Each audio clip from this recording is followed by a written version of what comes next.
Welcome to the Awaken the Awesome podcast with your host, Olivier Day.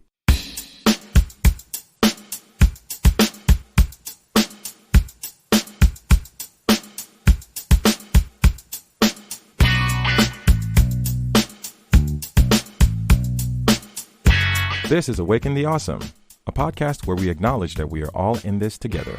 Through enlightening conversations and personal insights, we like to engage with individuals just like you who show us how they are bringing a little bit of awesomeness along their individual journeys. Our hope is to inspire you to always keep pushing and to stay awesome along the way. It's always refreshing to walk into an interview and not really know what will come out the other end. This was another one of those opportunities where the individual definitely lived up to the hype. Jamal Henry is a man of many talents, whether through his dynamic football career, his obvious dedication to his family as a husband and father, or as a published author. One could agree there are a few reasons why our conversation was such a thrill, but what mostly stood out for me was the genuine intensity and wisdom that Jamal brought to our conversation. Indeed, I got to sit down with a man driven by a palpable sense of clarity and commitment to his goals that I believe that we can all take notes from. On this episode, Jamal and I have an amazing exchange as we discuss the importance of self-awareness, creating boundaries, setting a clear path for one's vision, and so much more. So let's get into this. Awaken the Awesome, episode 151 with Jamal Henry. Here we go. Jamal, again, I want to tip my hat off to you and acknowledge you for all the work that you do. Again, I have to also acknowledge Coach Ray for connecting us. And if it weren't for him, I wouldn't know, first of all, about your wonderful book, because he kept talking about it so much. And he's kept making so many posts and so many like Instagram stories. I'm like, what is he talking about? Then I call him up. It's like, what is this? Like, you don't know Jamal? This is Jamal's my boy. It's like, this is because he was giving so many excerpts and snippets. I'm just basically like screenshotting it. And I was like, wow. What I appreciate is the fact that it always energizes me to connect with individuals who are about what I call the warrior mindset. Yeah. It takes a lot of people hear this, just thrown around. It's like, yeah, we're warriors, we're men, we're on the battleground, we're into defense. No, what I got from you and through all the interactions that we had is a very earnest individual who is taking ownership of his self, of his body, of his family, of his temple, of his mission, of his journey, not just through all your athletic achievements, but also throughout your life. And you're giving examples, not just through Instagram, but your words, your conscious presence, and your intentional guidance that you wish to share with the world, whether through one person or all the people on your wonderful lives. I just want to say thank you, because it takes a lot of generosity and transparency and genuine service, a genuine concern for the well-being of the fellow man, to want to put yourself out there. And that's something I celebrate. And I just want to say welcome and thank you for being on the Awaken the Awesome podcast, Jamal. I really do appreciate it. I appreciate that, bro. That was that's an awesome intro, man. No, but it's sincere. It's sincere. Because you know what? That's the thing. Because for me, it's stupid. But when I started this podcast, it wasn't all about trying to be Gary Vee or Tony Robbins, because I believe throughout my own journey and my own depression and just like connecting with people just as yourself, and again, re-engineering our thought process and how to go about this thing called life. I realized that, you know what, everyone has a story to tell, and we're all in this together. And all I have to do is reach out and say, hi, Jamal, I'm Olivier. It's nice to meet you. And, what are you doing? I enjoy what you're doing. You know what? Everybody understands fear. Everybody understands courage. Everybody understands chasing your dreams. Everybody understands, trying to raise a family. And you know what? And I was just wondering, was there ever a point that was the trigger moment for you? Or was it something that was bred into you from an early age, would you say? The mentality aspect of, so it started off like with my dream. My dream is to help people accomplish their dreams, and as long as it brings positive change in the world. But I do believe, like from a very young age, I understood that in the sense that it's really not about me, and like the people that surround me, if I'm able to help them feel better about themselves and have a success, that I realized that helps me have success, not in a selfish way, but it makes me feel great to see them smile. So I don't know if I was born with it. I just know from a very young age, and like the oldest memory that I have of it is actually in the book, and it's in the chapter. It's not about you. And I don't know if you want to go into it now or My later, but man, my man, we're here. This is your time. This is your platform, man. Because what I love about the book is that it's a personal account. It's a true. It could be read as a diary. It could be Mhm. read as an adventure. It could be read as again a testimonial, and it also could be read as a blueprint because so many of the nuggets the golden nuggets, shameless plug. Yeah. It's so many gems in there. It's not even a buzzword because if one takes the time Mm. to read your story and to relate and to try to peel away at the layers. And you're like, you know what? This is an individual who's gone through things, who didn't make excuses, and you took what you had in your hand and you made it yours. And you either adjusted, pivoted, corrected, and again, you went with it and you owned your truth from very early age. And one story that really hit me in regards to how, certain things, how we see the world Yeah. was a short paragraph between the conversation we had between you and JW, and you were Mhm. talking about being fascinated rather than frustrated. And I Oh was yeah. wondering, how does one go about being fascinated with the circumstances that show up? There are in everyone's life, it's my opinion, we all have little things that happen and big things that happen. And all the little things, when added up, become big things. So the Hmm. little details, let's call them. And I realized that, let's take this for example, because a lot of people drive. I realized that a few years ago, I was in La Rage au Volant. What's that Hmm. called in English? You Road have rage. road. There you go. I had road rage. And I never followed anybody to their house, right? But I would actually have real bad road rage. But after listening to a lot of motivational speakers, I realized like when someone cuts me off, um, what does that change in my time? Not much. And if someone cuts me off, that's because they're supposed to cut me off. So when you're able to understand that the person cutting you off is a cutter offer, like, hey, yeah, I saw you last week. It's not the same person, but last week you got cut off last week as Hmm. well, right? Like, oh, it's just another cutter offer. That's what they're supposed to do. Hmm. Right? So when you accept it and say, oh, that's what they're supposed to do, then that brings a little more ease to your driving. When you're in traffic, accept the responsibility that you put yourself in. You woke up this morning knowing that you're going to eat your breakfast, you were going to say bye to your wife and your kids and drive and probably go into traffic and then go to work and probably go back into traffic on the way home. So what is more how could I say what's more illogical, the fact that you're going into traffic or that you're mad that you're going into traffic and you know that for 5 days you're going to do that, right? So Right. when I understood that there's no point in me getting mad because it's going to be there whether I get mad or not, right? And even when people cut me off or whatnot, it's it doesn't bring. Sometimes they might not even know that they cut you off. No, they don't. Sometimes No, they they don't.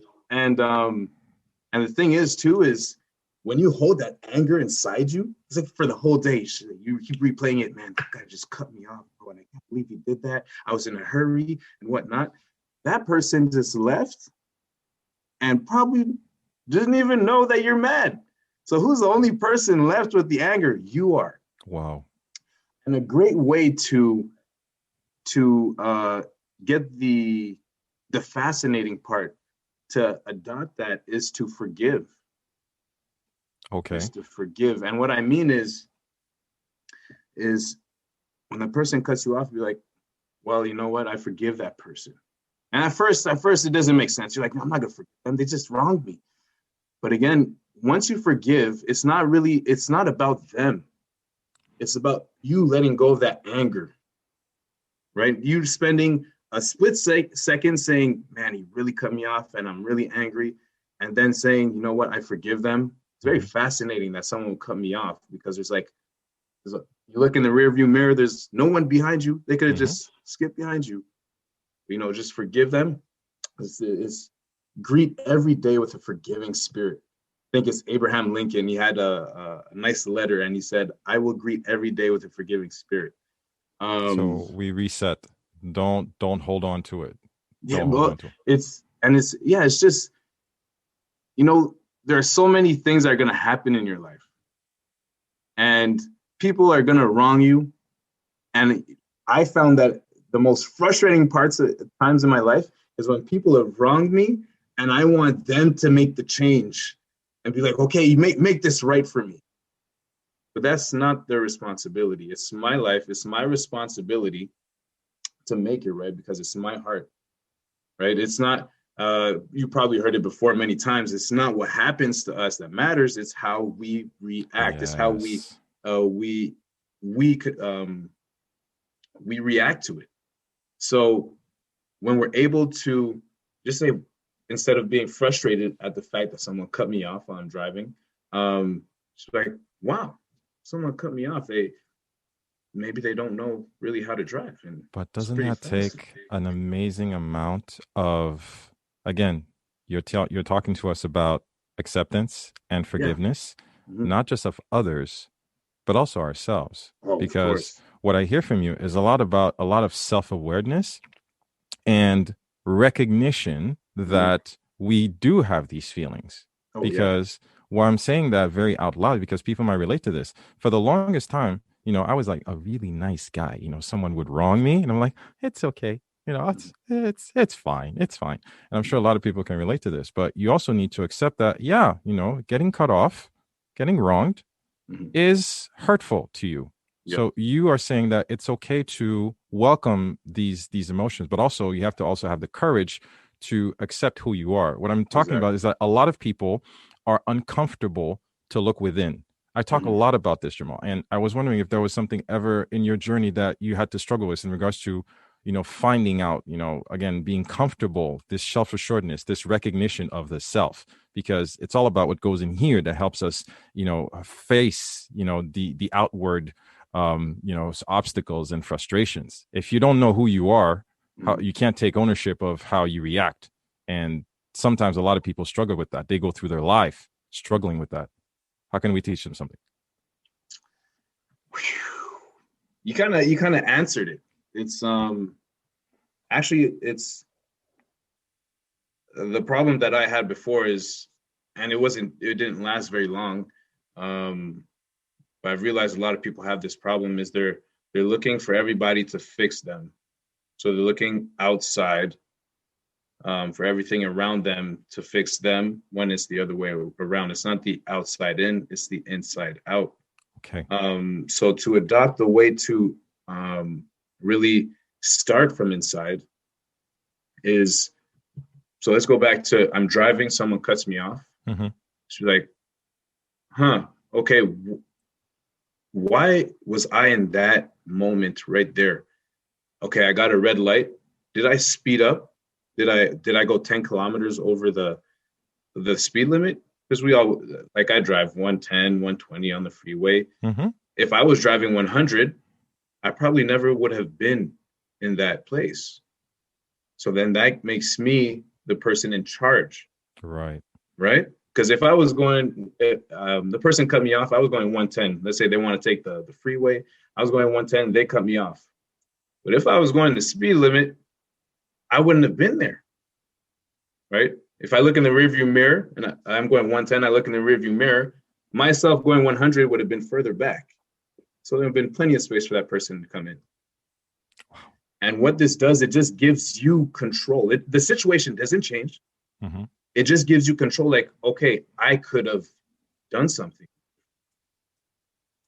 right? So it gives you the power to realize I could have made the change instead of saying, man, that person should have slowed down or they should have speeded up. You see, there's the beginning of it. The, they, him, her. That's the wrong way to start. It's We always want to point fingers, don't we? exactly. And it's okay to point a finger as long as it starts here, right here, like in your heart. And it's a lot of conditioning, but it's to look at every situation in your life, the good and the bad, and be like, wow, what did I do that brought me here?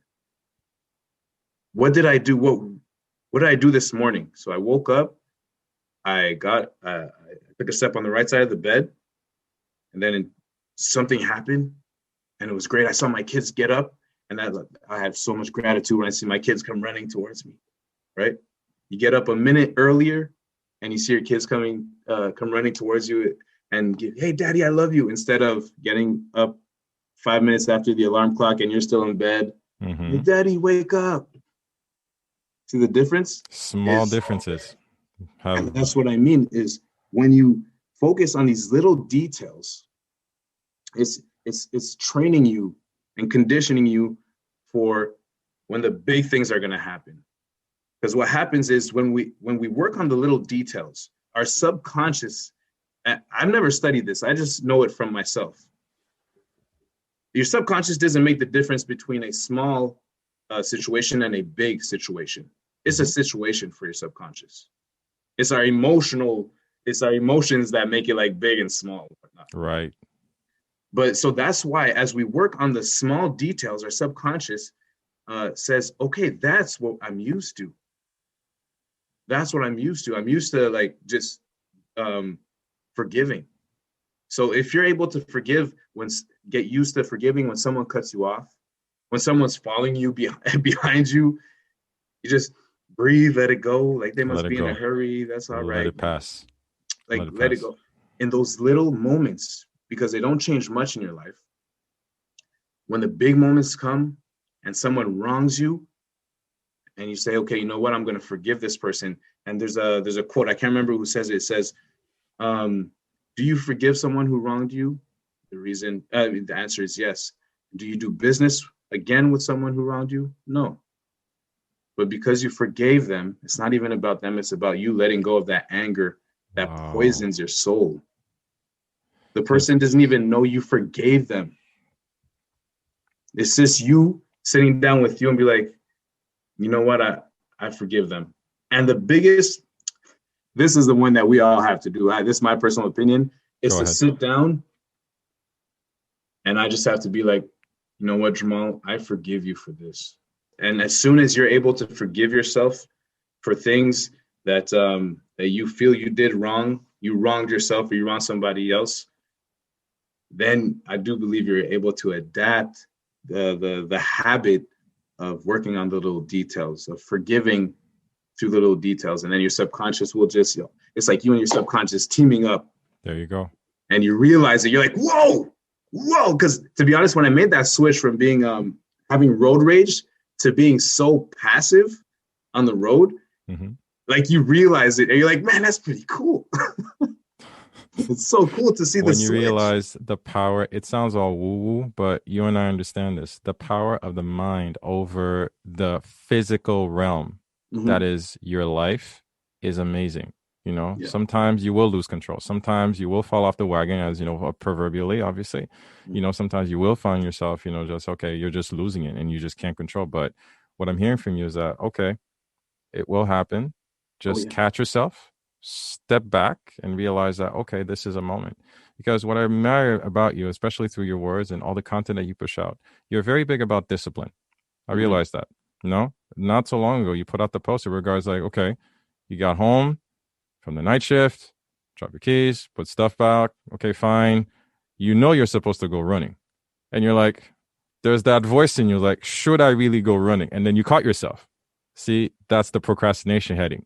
That's where the sign was, I'm going to go running. You know?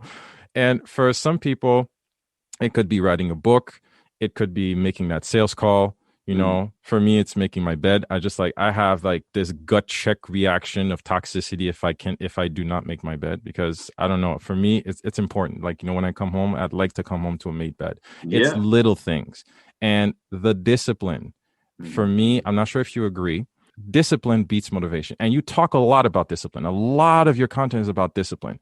And how do we, you know, again, I'm not expecting everybody to wake up and just go jog in the snow, but Jamal, let's give them a couple of golden nuggets in regards to, you know, just laser focusing their discipline. How can we do that?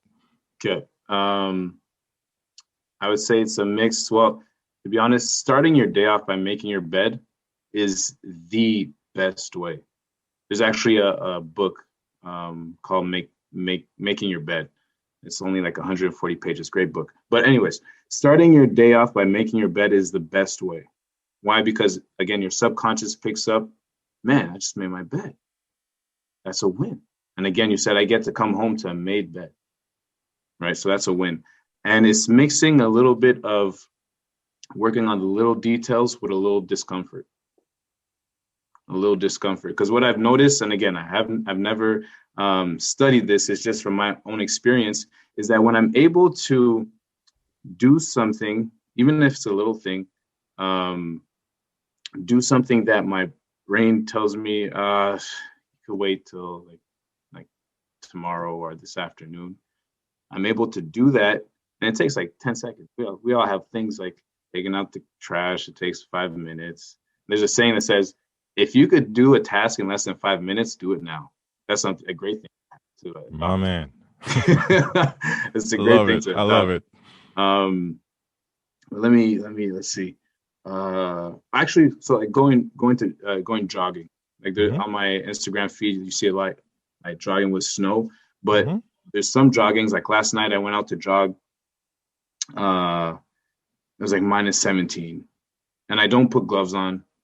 I don't put a toque on, and my hands freeze. And my wife, it's out of love. She's like, put on gloves, put on gloves. I'm like, eventually I will. Eventually I will. But the thing is as I'm running, and I don't go long, because for the past weeks I ran like half marathons, 10Ks and whatnot. But now I just have a 2.3 mile run around the neighborhood.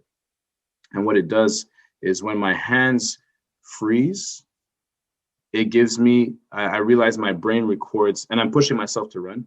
Again, little details, right? My brain records, man, who else is out here running, freezing their hands and pushing themselves past their limit? That's the biggest thing, is pushing yourself past your limit, little by little. So, and if we could bring the level down, you don't have to freeze your hands or go outside running. Let's see, a task. Okay, the dishes.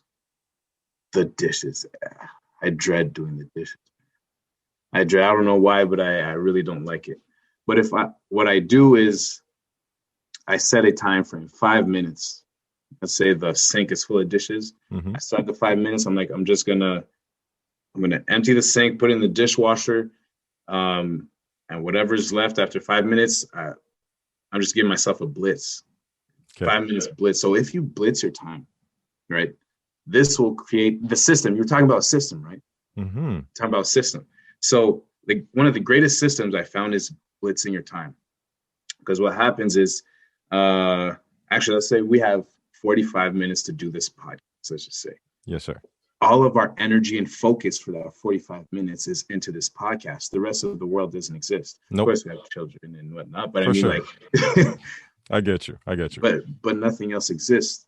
So when you're able to say, and this is something I've started doing, when I wake up in the morning, I start a video of 16 minutes, and it's on time management. And as it goes, it's like 15 keys on how to manage your time and get the most out of your day.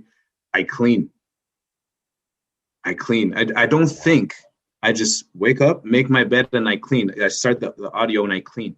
So why do I do that? Again, it starts my day off with a win. Starts my day off cleaning. But I don't rely on what I feel. I rely on me blitzing, that system of blitzing for 16 minutes on cleaning. I don't care what it is, as long as it's the second floor where all the rooms are. I just clean for that 16 minutes. That's all I do. Whatever I see, the clothes, the toys, some wrappers from candy that we didn't put in the garbage, anything. It doesn't matter what it is. It's just you say, okay, for this amount of time, I'm putting putting all my energy and focus in that task. And what happens is, after a while, I would wake up and there would almost be nothing to clean because I've been doing it. Small increments. Exactly. At first, you're like, man, you don't want to think about it, but you're like, man, there's so much to do. And then after like 2 weeks, there's not much. You make your bed, and then Okay, then I'll go downstairs and do the kitchen. And then eventually the whole house is clean. And all you did was spend 16 minutes of your morning cleaning instead of 3 hours vacuuming.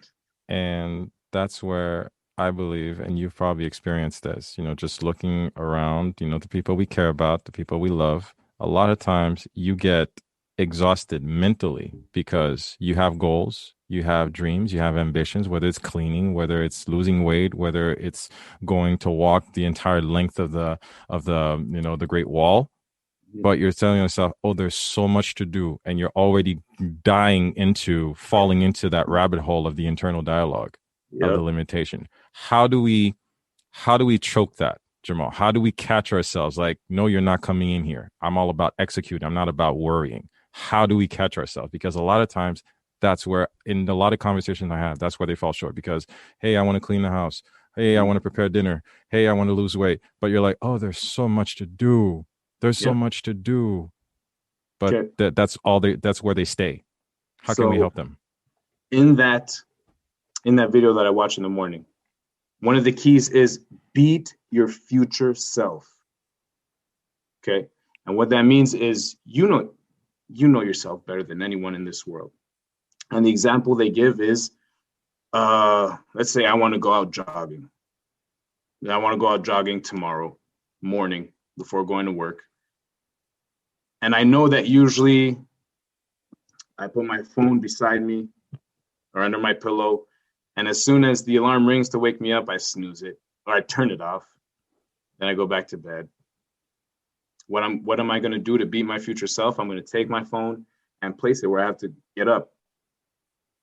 I have to get up and go get the phone to close the alarm before it wakes up the whole family. Then you're like, yeah, but what like, that's not going to keep you from going back to sleep. Okay, then. You want to go out jogging, right? Let's say we live in a place where it's really warm all the time. You get dressed the night of. You get dressed in your running attire. Wow. You're like, but why would I get dressed? Don't ask why. You said you want to go run. Get dressed in your running attire. So when you wake up and you get out of bed and you take your phone, you won't be like, like usually like, I don't know where my clothes are to go running. You have them on. So even there, your brain's like, it doesn't have time to say, let me turn off the alarm. Let me go look for my clothes. It's already done. It's already done. You've beaten yourself already. And then another thing they say is, put your shoes right by your bed where you put your feet in the morning. Yeah, you hear that a lot. Just do it. People are like, yeah, but that's so what? Well, what's so hard about putting your shoes right there, getting dressed in your running attire so that when you wake up and you have to go get your phone, everything is done for you. Boom. You are making it easier for yourself. So it's really the no excuse lifestyle, pretty much. And it's again, sometimes it's an extreme lifestyle, but and it doesn't. Here's the thing: it doesn't work all the time. For sure, it does not work all the time. But the times that it does work, it feels great. It's rewarding. Yeah, it's rewarding. Yeah. So it's really beating your future self. And here's the thing to remember. I remember I was sitting in my grandma's kitchen with my dad, and he was talking about projects and moving and stuff. He's like, I really don't know where to start. Like you were saying, like there's a whole bunch of stuff and going on at the same time. So I was standing in the kitchen. He was sitting at the table. I said, Dad, stand up. He's like, what? I said, stand up. All right. So we're like 6 feet apart. So we're facing each other. I said, take a step towards me. He took a step. I said, there you go. You just started. Boom. He said, that's how you start. The first step. You want to write a book? What are books comprised of? Words. I don't care what the word is. Just write a word. Write a word. Word a day. It doesn't matter what it. Just do. Take action. And that's the thing, because we can have intention. Intention is the beginning of everything. But intention means zero. I got to say, my intention of writing a book, that's my intention. But if I don't take this and write a word, then my intention means nothing. means absolutely nothing. And I have people close to me in my family that always have told me, yeah, it's the intention that counts. And they don't do much with their lives Exactly. because they're not, you need action. Not, like everything we do, we think about means absolutely nothing if we don't take action. There you go. So it's really There you that go. first step, beating your future self and taking that first step, no matter what it is.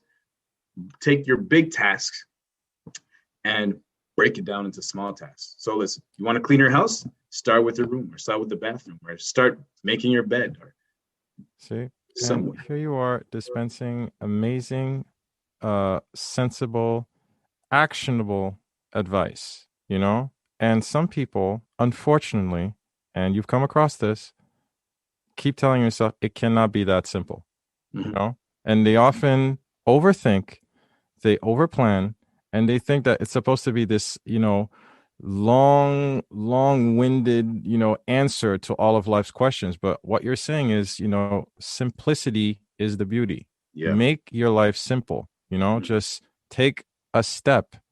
And sometimes, and I tell this, and I'm very open with you, just telling you, sometimes this is why I say I would make a terrible life coach or a coach whatsoever, because I've become so unforgiving of excuses. Yo, Like I trust me. care, but there's a certain point where, you know what, I just can't take it. You know what? And this is where acceptance comes into play. And thank you for, for educating me on that, because I realize that sometimes you have to step away because some people don't want it as bad as they say they do.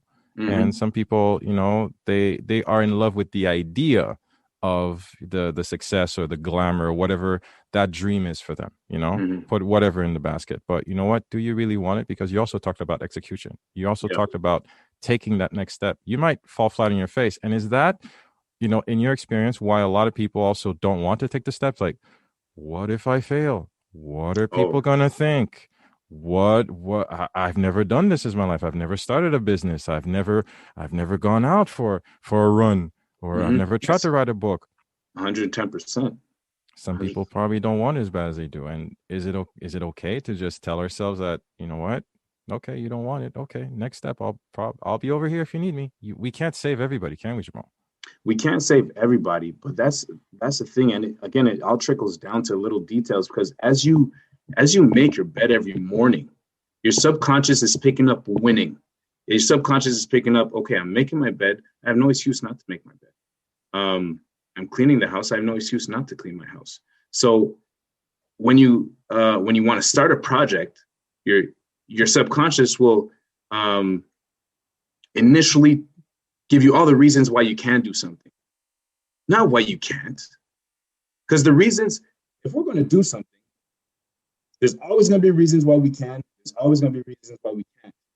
It all depends on what we focus on, right? Mm-hmm. Because whether we focus on one or the other, they're still both there. The only difference, is my opinion again, the ones who have success focus on the things that they can do. Mm-hmm. And they just focus on that, put all their energy towards that. So what they can't do is it doesn't really, everything matters, but it doesn't take, there's not that much of an effect on what they're doing. And it's like Jim Rohn, he says, it's like somebody who looks through the window. It's got what's it called? Like pessimism. Yeah, pessimism. It's a disease of the soul. He says it's like the guy who runs up, he looks through the window and he doesn't see the sunset on the other side of the window. He sees the specks on the window. Or it's like the guy who runs up, he says, I've got Wow. 5 good reasons why this won't work. So stupid. He doesn't know. All he needs is one. You only need one reason why it can't work. You're talking about Jim Rohn. I loved his short talk about the diseases of attitude. Oh, I I love that know one. it almost all by heart. Oh, I love it. I love it. Guys, if you haven't seen it, please YouTube Jim Rohn, basically Tony Robbins' mentor, the diseases of attitude. You listen to that, you will recognize not only yourself, but the people around you. Goodness. And it takes a lot of humility to admit the little shortcomings of our persona. But I'm sorry I cut you off. I'm sorry. No, not at all. That was perfect. But it's really, so like conditioning your mind. So when you're that person and you're looking through the window, that your mind picks up the sunset before the specks. Because the specks on the window, when I'm looking through the window, the specks on the window are there. But am I more amazed and do I have more gratitude for the sunset on the other side of the window? Or am I just focused on like, oh, wow, I really need to clean this window. It's so dirty. And some people just look at the window and will never see the sunset, what's right there in their face. And that's, what's so funny is that with almost everything in life, everything we want is right there. It's just that we don't see it because our subconscious is not focusing on it. So I'll give a great example. Please. Let's say either a phone or a car. Let's say, actually, I have a challenge for everyone listening in right now is write down the car that you want if you don't have it already. And if you have it, write down another car that you want. Write down all the criteria, the color, the inside, the kind of radio. Do you want a touch screen? Do you want a backup camera? You want heated steering wheel? Write down everything. Is it an Audi, a Ford?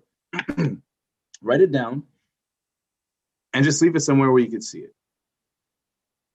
And what happens is your subconscious will, you just go drive after that. Just go drive and watch all those, like everything you wrote down.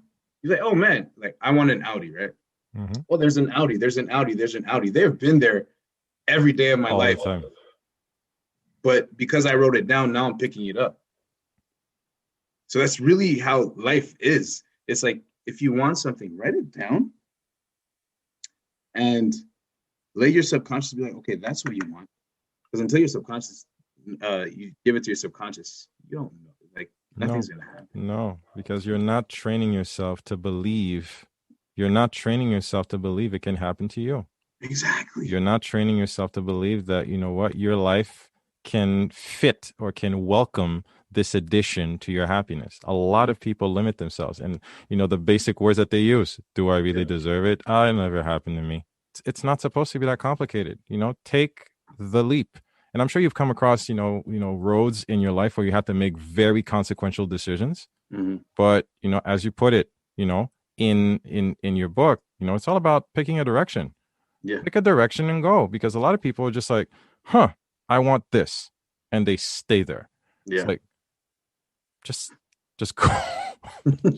just go. And why does that happen to us, Jamal? Why do we freeze? If we say we want it, why don't we just put in the work and go? Why? I think it's a lack of confidence. It's really a lack of confidence. When I look at like motivational speakers, people who take action, is they're so confident in themselves that it gives them a momentum in doing things.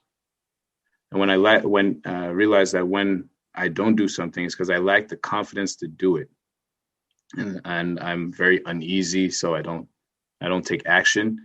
But and again, to develop that confidence is everything's the little details, because as you do the little things and you have those little wins, you develop the confidence. So then when big moments show up in your life, instead of if you didn't work on little details, a big moment shows up, an opportunity shows up, that's where you're like, I don't know.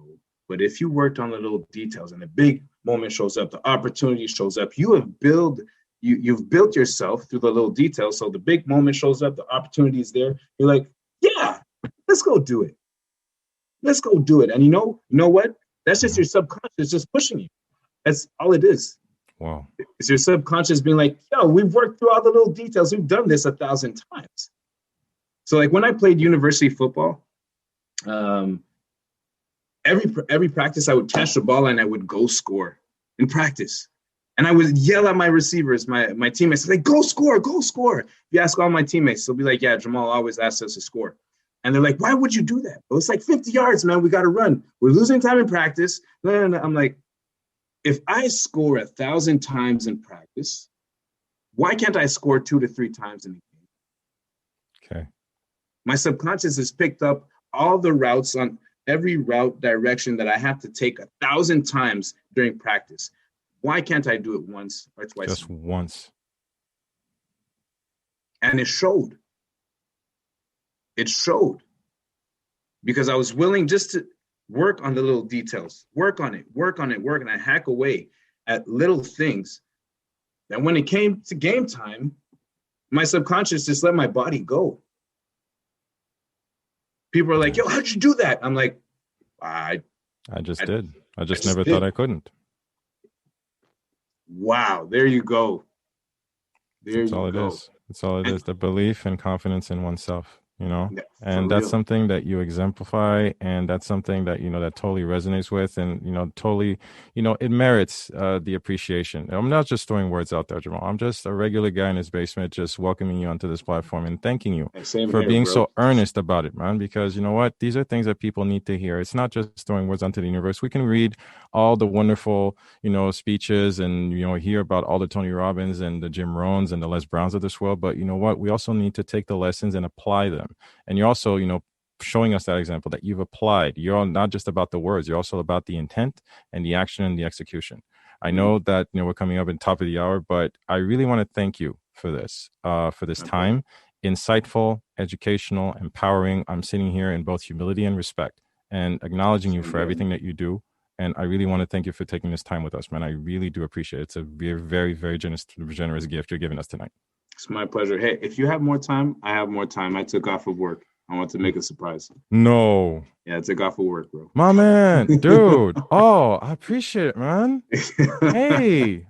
Oh, sure. We can fill up in another 15 minutes. I really don't mind. Oh, you took off. Dude. Okay, so I'll rewrite this. Oh, man, you're so cool. You're such a gentleman. I appreciate it. I appreciate it. No, but you know what? Where we can pick off, it's basically about what's really disappointing me right now is because overall, because I've become very sensitive to people around us and talking to us, and when you complain about the same problem year after year, and sometimes you don't want to be judgmental. Yeah. But also, you realize that what, hey, I can't waste time anymore. You know what, time is too precious. And listen, you can say this is the problem. Like, okay, here's the solution. Yeah. But you have to be willing to take it. Exactly. And Jamal, right now, I don't know about you, it's just right now, time is fleeting, and we realize it with the pandemic. You're a father, I'm a father. You know what? We need to be focused. I can't deplete myself to basically just address your own insecurity or your own problems or your excuses. Like, I can't. And that's something I had to come to terms with, and realizing that, you know what, we can't save everybody. Sometimes it's hard. That's the nice guy in me.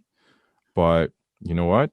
And for you, because I was ever wondering if that's something that, if something that you struggle with as well, when you're looking at people that you care about around you, is like, are you ever going to wake up, or how do you deal with those circumstances where you realize that, you know what, I can't help you? Then it's unfortunate. I'm laughing, but because it's not funny. Unfortunately, it's a little bit, depressing sometimes, because we do care for these people, but sometimes, you realize that I can't do it for you. And how do we bring ourselves back to, just moving forward? Well, you said something very interesting, and I only stopped saying it maybe a month ago, is that time is passing by so fast. Time is flying by. And when you think about it, time has always been time. There's no past, no present, no future for time. Yep. Time is just time. It's our lives that are passing by very fast. So when we look at that, when we take that perspective and say, well, it's not time, it's my life that's passing by. And you ask yourself, okay, so what am I going to do then with my life?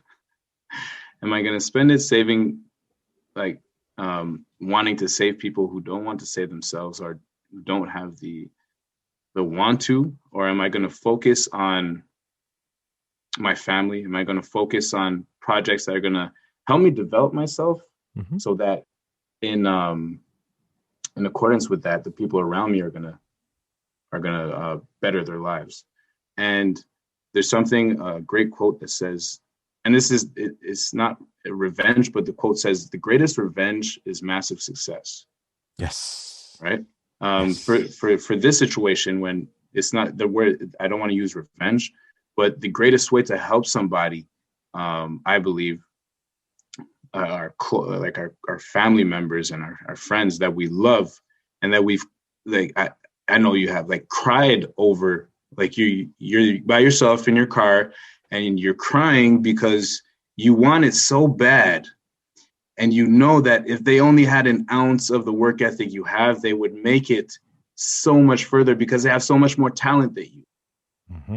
I'm almost choked up, bro, because I have some of my family, man, that people don't even know, man. I get you. But the only way that I found for me to help this person is just to have massive success so that I could be an example. And then if that person is intimidated, then that's something that they have to deal with themselves. And it's to let them know, I'm here, man. I'm here. So whenever you're ready, I'm here. I'll be here for you. Exactly. Just to let them know you're there, and just to keep on doing what you do. And eventually they will wake up because you are focusing on you, and it's like, a sense, when is it? I think it was last week. I said that every step you take really changes physically and spiritually the foundation of the planet. Mm-hmm. Every step you take, because if you didn't take that step, then the planet, like, physically, that step would never happen on the planet, right? Yep.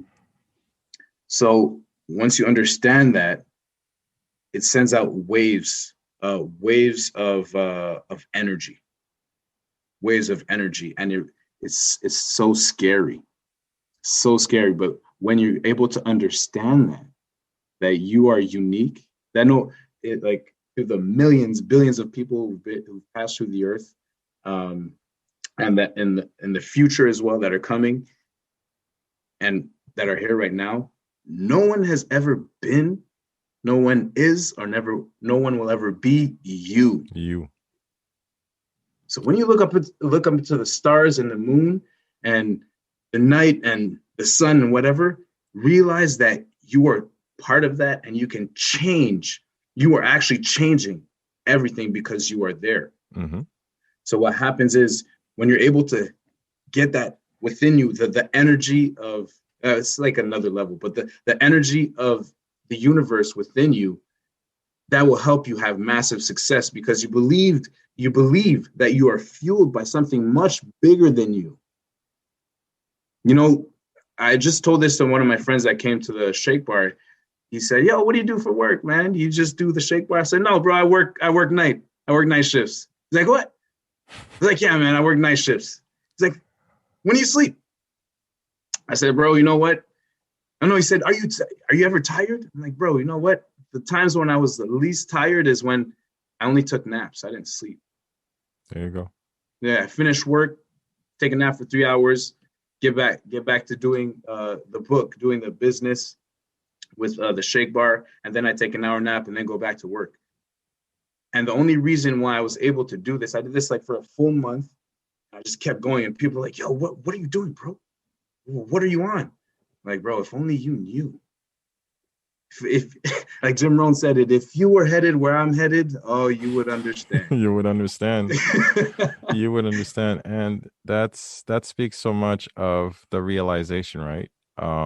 It's so cheesy, but the awakening, when you realize that, and we talked about this, in preparation for the call. And, when you were very open in talking about, were in a past life of yours where you actually had to fall down to the ground, where you felt like you were choking and you had to yell into the universe, and you felt your inner being, your inner spirit talking to you and telling you, "What are you doing here, Jay?" It's like, what are you doing here? And we have to have that acceptance. I don't know. And I went through the exact same thing when my son was born. And when you realize that you're wasting time, you're not doing something that fuels your soul in any way. I made a tweet about that a couple of days ago. If it's not fueling you, it's depleting you. Everybody understands paying bills. Everybody understands having to do right by your wife, by your family, putting a roof over your head. These are the natural elements of being a man, and trying to, I know I'm going to get shade from like, we're talking about masculinity. No, that's what I'm about. That's how we were raised. You know what? Defending, providing, protecting, leading, teaching. That's what we're here for. That is our role. All right. Everybody understands that. I get you. You're my brother. I get you. But at a certain point, you also have to take ownership of the fact that why? What? There has to be more of my existence than this. So when you tell me that you're willing to lose sleep over stuff that you care about, that makes you smile, that fuels you. This book, it's not a cheap thing, you know? Forget bestseller list. You wrote a book. The discipline, the time, the commitment, the sacrifice that goes into making it happen and having a life around that, dude, people don't understand. And when we're not throwing shade, but when when you see other people just going about their daily route, doing their thing, and you know what, and they're asking you, why are you so jazzed up? You're barely sleeping. No, listen, I found something that does and fuels me. Yeah. And you need to be okay with that. And that's why I celebrate you, because that's a really big thing. Not a lot of people get to that point, you know? Appreciate it. And that's a really huge thing. But I want to pivot it a little bit. Yeah. Because I'm very big also about our surroundings. And you also talked about, your teams, your friends, your family. And that's also something we have to watch out for, isn't it? Because I've gone through this. And a lot of people will also bring this as one of the reasons to their limitations in regards to, you talked about the car. Okay. Yeah. And suppose I come to you, Jay, and I say like, hey, Jay, man, I just went by the Range Rover dealership, it'd be nice if I had a Range Rover. And the first thing you tell me, man, that's expensive, right? Man, the maintenance on that car is a pretty ticket, right? And then they just starts feeding you. I'm talking about the toxic people in our lives. And the people listening to us will often cite the fact that that's a really big issue for them because these are close people to you. Yeah. These are people that you trust and you pour into. And these are the people who respond with their own insecurity and their own toxicity and who apparently care for you. But how do we navigate around that, Jay? See, I connect with you because we're on the same level. I'm not saying that I don't have toxic friends. I have toxic people around me. I still love them. But you know what? We also have to distance ourselves. And a lot of people listening to us have that very big obstacle to deal with because it's uncomfortable. How do we have those difficult conversations? How can we navigate around that? Okay. I'm going to talk about something personal that I've never talked about before that actually brought me to writing this book. So my father-in-law, great man, has started a lot of companies, have sold companies, and is now retired, and is living well off. And every time I would ask him questions, and he'd ask me like, how are things going? I'd be like, oh yeah, well, I'm doing this and doing that. And exactly what you just said, he would always ask, oh yeah, but like, what if this happens? Isn't that too expensive? This and that. And I would leave his house. I would get to his house like energetic. I have my projects. I'm going for them. I'm going towards them. And then when I would leave his house, I'd be like, wow, I really don't know if I should do it anymore. Right. And we're talking about my father-in-law, someone who I look up to very much. And you know what? One day I told my wife, I said, I'm not going to your dad's house anymore. She said, why? I said, because if I go there, because I hold him at such a high standard, if I go there, if I keep going there, I'm always going to doubt. Not always, but he makes me doubt my projects. He makes me doubt myself. So for this time,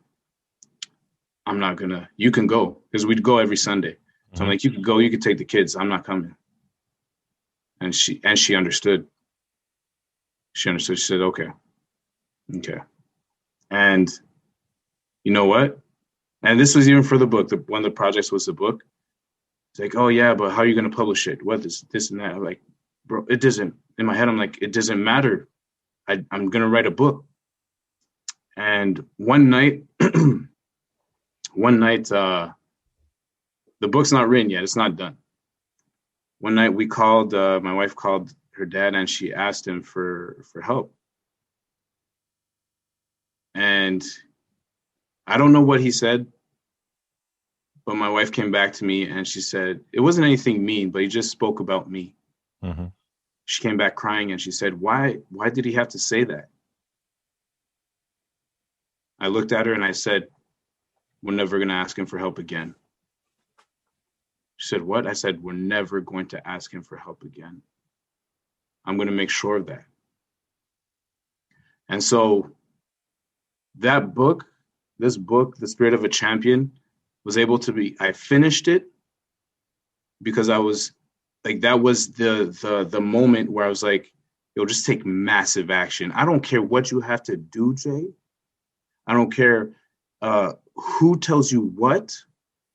Because again, these are people that you hold that at a high standard that have a big impact in your life.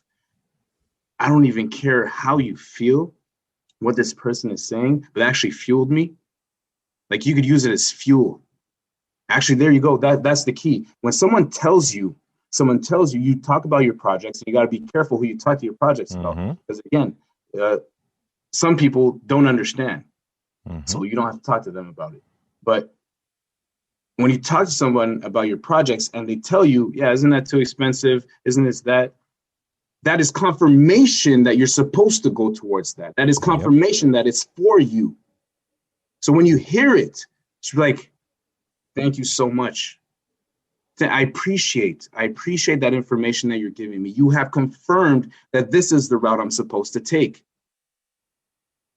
Right? And this goes back to Steve Harvey. I think it's Steve Harvey that said the best way to kill a big dream is to feed it to a small mind. Oh my goodness. Impossible is a big word thrown around by small men. That's a quote, bro. It's like people who don't see it, like they won't join you. They won't understand. I'm getting this fire inside of me because people need to understand that like it's not for everyone. What you see is not for everyone. It's your vision. And when you do meet people who are walking the same road, it's a narrow road and it's not very populated. There are not many people on this road, and you come across somebody like you and I crossing roads like Ray, and you talk about your dreams, your projects, your goals. The other person is just like, dang, man. Yeah. Yo, what can I do to help? And you know what that is? That is coming back to the little details. You're focused on what you can do, not what you can't do. There you go. I'm focused on what I can do to help you. The price of the Range Rover, man, it might be big, but no, look at all these little details, all these little things I could do to save some money. All this time I can write a book, change millions of lives, and make a great revenue out of it, a great income out of it, and go get my Range Rover, go get my Audi, and not feel bad about it. Because I'm changing millions of lives, because it was never about the money. It was about the process of changing lives, accomplishing my goals, fulfilling my dreams. Thank you. Becoming who I want to be. Thank you. See, because a lot of people, unfortunately, and you know what? We're very open. There's nothing wrong because, again, money rules the world. I'm sorry. Your dreams cost money. I used to be a photographer in a past life. Listen, I took great pictures, but again, gear costs money. All right. So I still got to make that money to feed better gear. But still, money is a side effect of success. In my appreciation, money is a side effect of success. It's not the reason. It's not the cause. It's a side effect.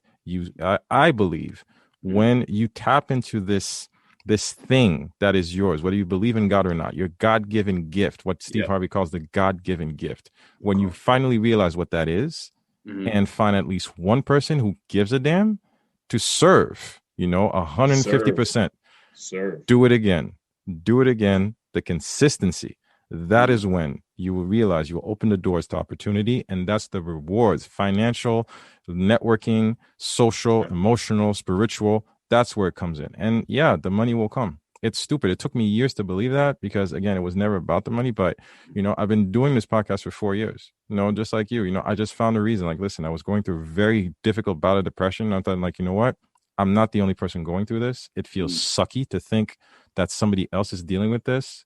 I'm going to open up a mic and try to reach out and meet people who are going to help me make sense of this and at least inspire one person, and that's why I applaud you. You know what? It's not an easy conversation to have because as men, as I said, providers, leaders, protectors, You have so many dreams. You have so many goals. You have such a vision. That's what I heard from you. You had a vision. You had something that fueled you, that make you excited. And here you are with this figure of authority and respect, someone you look up to, who's shooting you down. And as we know this, they probably don't mean it, or they don't know that No, they're doing it. it's out of love, but It's out it's of still, love, but it is, shooting you down. And we yeah, do this. Sometimes we do this to our kids. Like, no, don't climb that ladder. Why do you want to go for swimming? You don't want to go to soccer. You'll hurt yourself. first Words off. have power. Words have power. And from a father to another, what are the conversations you're having with your kids right now to also make sure that you're sowing the right seeds? Because we understand that we're also building, we have a spirit of a warrior, but we also want to raise warriors. And what are the conversations you're having with your kids? How do we have the proper words, the right reactions, and not poison them with with our own appreciation of this thing called life? Yeah.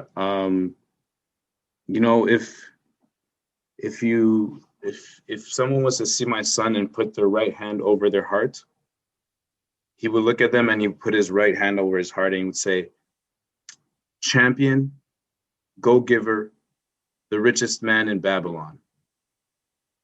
Because I've told him since he's born that he's a champion, that he's a go-giver, and he's the richest man in Babylon. So first off, I didn't even know, this was before I wrote the book, but when he says champion, they'll have my book, The Spirit of a Champion. When he says go-giver, there's 4 books called The Go-Giver. I recommend everybody goes to read them. And then The Richest Man in Babylon is Classic. a book that Jim Rohn recommends to everybody, and he used it in teaching kids how to live a great financial life.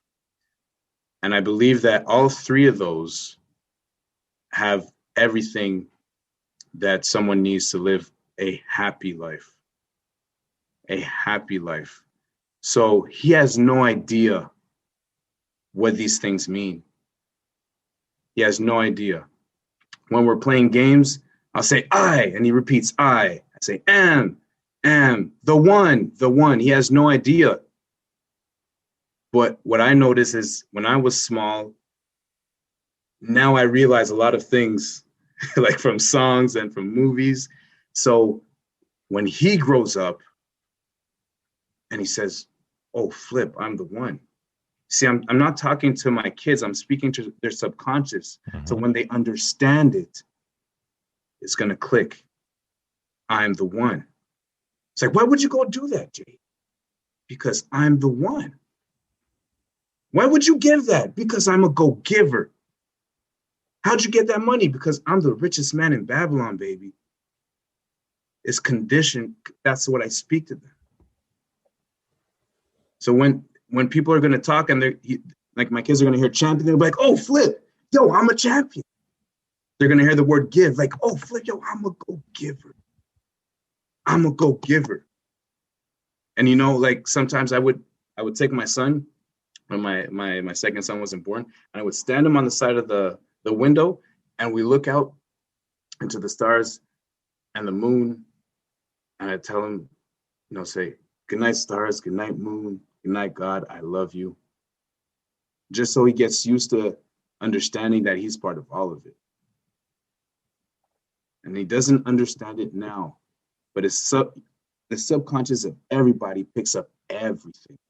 It's just we need to hack into our subconscious. So when you speak to your kids, understand that their subconscious picks up how we react. That's why they react like us. Like they pick up everything that even when they're not watching. You'll be doing something over there. You think they're not watching, and then in a few days, they do exactly what you did. Right? And if you've developed the little details, coming back to the little details of doing things and doing them the right way or just taking action, your kids pick that up. So without even having to tell them, you're just doing what you do, your kids are just going to be doers. They're going to be doers. They won't, when you don't give yourself the excuses or the excuse, your kids won't give themselves the excuse. So when I talk to my kids and I I do scream sometimes, man. I scream sometimes. No judgment. Seriously. Caribbean father here. Trust me. I get it. I totally get it. One of the biggest things, and I read this in Thinking Like a Monk. Mm-hmm. There was a 10-year-old teaching a class, 10-year-old monk teaching a class to 5-year-old kids on the importance of breath. And then Jay Shetty, who was a monk, went up to the 10-year-old and he said, "What were you doing?" And the 10-year-old answered, I was teaching them the importance of breath, because breath is the first thing that you have when you enter this world, and it's the last thing that you have when you leave. And so when my son is mad, angry, when he's happy, I told him, put your hand on your stomach, breathe. I tell him, say, when I'm angry, he says, when I'm angry, I breathe. When I'm sad, I breathe. When I'm happy, I breathe. And when they're having fits and you're able to yourself stay calm, which is very hard sometimes. Mm-hmm. But just, again, we're speaking to their subconscious. When they're having fits and you do that repeatedly, at that moment, it may not change much. But when they grow to be teenagers and adults, and they're going through those trying times, right? Because adolescence, man, that's teenagers. That's like, for sure, emotions. A whole other chapter. But what are they going to do? They'll put their hand on their stomach, and their subconscious is going to tell them, just breathe. Just breathe. Because you're doing it from a young age. They didn't understand, but their subconscious picked it up.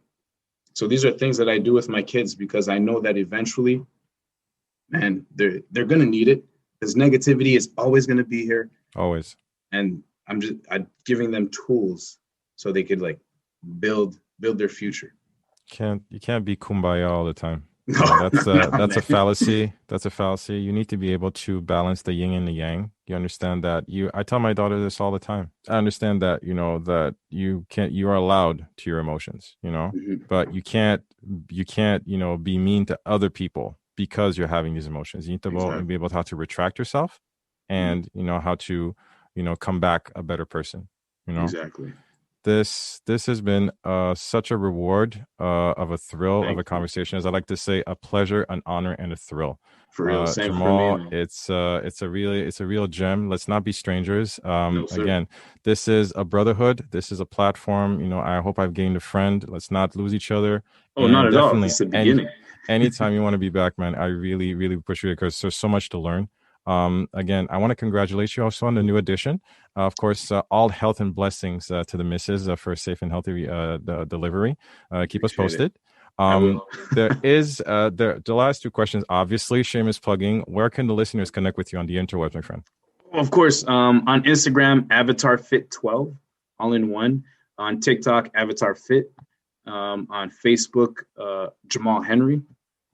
And again, if you guys have any questions, if you guys want to email me, very simple, jamalhenry1@hotmail.com.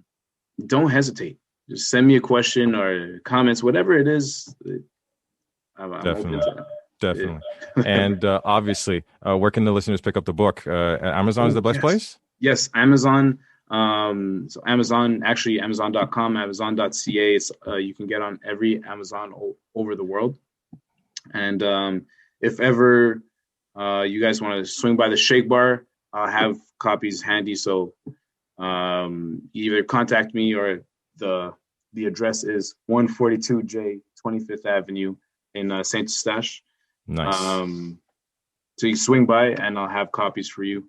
And I'm looking forward to meeting you in person, bro. My man. Well, no, definitely. It's a promise. Like, I never threw out there in the universe. Obviously, COVID, last time we were supposed to meet, and then COVID locked me up at home. But definitely, guys, please, it's the spirit of a champion, learning from the best teacher. My man, Jamal Henry, a terrific individual. Again, I can't say, even more nice things about him. You heard it here first. Guys, cannot be more awesome. Jamal, a pleasure, an honor, and a thrill. Thank you. All the blessings to you, my friend. You know, Same to as you. always, it's a blessing and a pleasure. Let's keep in touch. Guys, another episode of Awaken the Awesome in the can.